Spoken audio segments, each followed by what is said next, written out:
আসসালামু আলাইকুম। আমার চ্যানেলের পক্ষ থেকে সবাইকে স্বাগতম।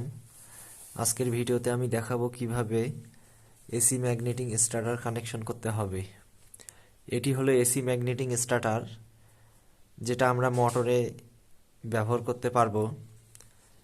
এখন দেখাবো এটি কিভাবে কানেকশন করতে হবে।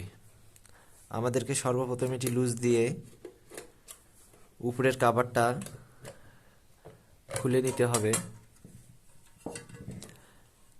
এখন দেখতে পাচ্ছি যে আমরা ভিতরে এটি কানেকশন করাই আছে।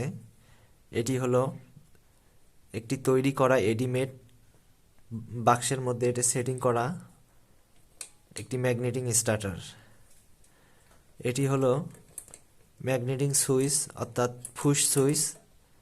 এটির সাহায্যে ম্যাগনেটিক কানেকশনটি পাওয়ার ফলে এটি অন হয়, এবং নিচে যে সুইচটা আমরা দেখতে পাচ্ছি এটিও পুশ সুইচ, এটি হলো অফ সুইচ, এবং এটি হচ্ছে ম্যাগনেটিং কন্টাক্ট, আর এটি হচ্ছে রিলে এম্পিয়ার, অর্থাৎ এটার সাহায্যে রিলে করে এবং এটির সাহায্যে ম্যাগনেট করে। এটা দেখতে পাচ্ছি আমরা, এটা ভিতরের কানেকশনগুলো সব দেওয়াই আছে সুইচের সাথে এবং রিলের সাথে এবং ম্যাগনেটিং কন্টাক্টের সাথে সব কানেকশন দেওয়াই আছে।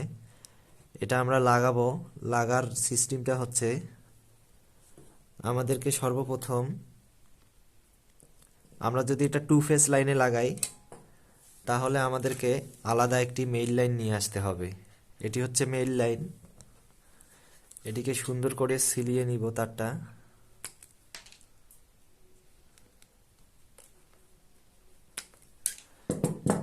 এখন আমরা সর্বপ্রথম মেইন লাইনটা এখানে দেখতে পাচ্ছি R1। এই R1-এ আমরা সর্বপ্রথম লাইনটা লাগিয়ে নেব।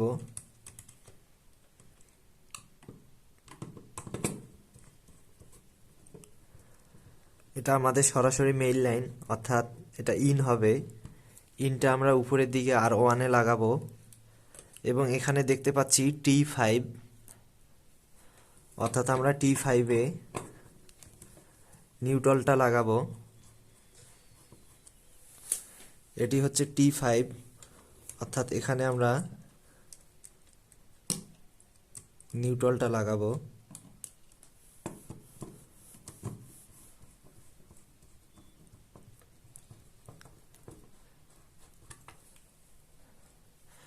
আমাদের মেইন লাইনটা কানেকশন করা হয়ে গেছে।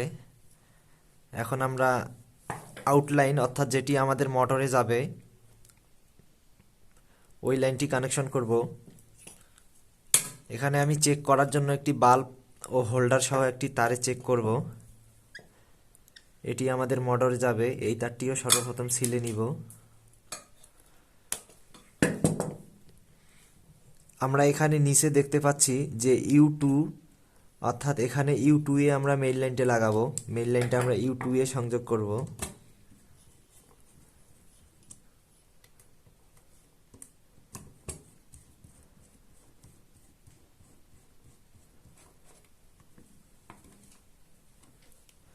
এবং এখানে দেখতে পাচ্ছি যে W6, আমরা নিউট্রাল তারটা W6-এ সংযোগ করব।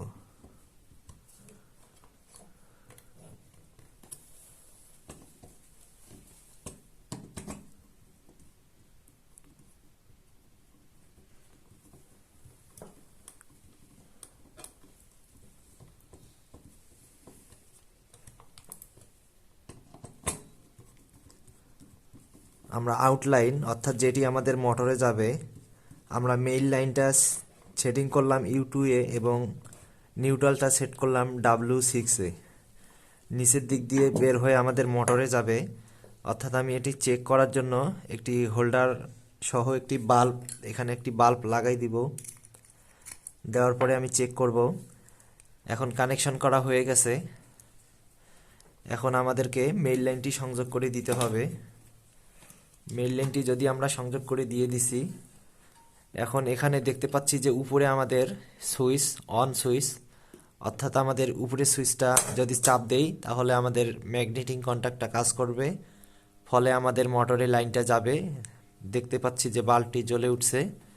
এখন যদি আমাদের মোটরটি অর্থাৎ বাল্বটি যদি বন্ধ করার প্রয়োজন পড়ে, তাহলে আমরা নিচের সুইচটা আবার যদি অফ করে দেই, তাহলে অটোমেটিক আমাদের লাইনটি অর্থাৎ মোটরটি বন্ধ হয়ে যাবে। এখন আমরা এটি আমাদের উপরের কভারটা লাগা হয়ে গেছে। এখন আমরা উপরের কভারটাতে দেখতে পাচ্ছি যে উপরে অন লেখা এবং নিচে অফ। উপরেরটা হচ্ছে অন সুইচ অর্থাৎ চালু হবে, নিচেরটা অফ সুইচ অর্থাৎ বন্ধ হবে। আমাদের যদি মোটর যদি আমরা চালু করি, তাহলে উপরের অন সুইচটাতে পুশ দিলে আমাদের মোটরটি স্টার্ট হবে অর্থাৎ মোটরটি চলতে থাকবে। আবার যদি আমাদের যদি বন্ধ করার প্রয়োজন পড়ে, তাহলে আমরা অফ সুইচে চাপ দিলে আমাদের মোটরটি আবার বন্ধ হবে। এবং আমাদের মোটরটি যদি অন থাকে, মোটরটি চালু থাকাকালীন যদি কারেন্ট গিয়ে থাকে, অর্থাৎ যদি কারেন্ট গিয়ে থাকে, তাহলে অটোমেটিক আমাদের লাইনটা বন্ধ হবে। হওয়ার পরে যদি পুনরায় আবার কারেন্ট আসে, তাহলে মোটরটি আমাদের চালু হবে না। তখন আমাদেরকে আবার অন সুইচে চাপ দিয়ে মোটরটি আবার স্টার্ট করতে হবে। আমার ভিডিওটি যদি ভালো লেগে থাকে, তাহলে এরকম নতুন নতুন ভিডিও পেতে আমার চ্যানেলটি সাবস্ক্রাইব করুন। ধন্যবাদ।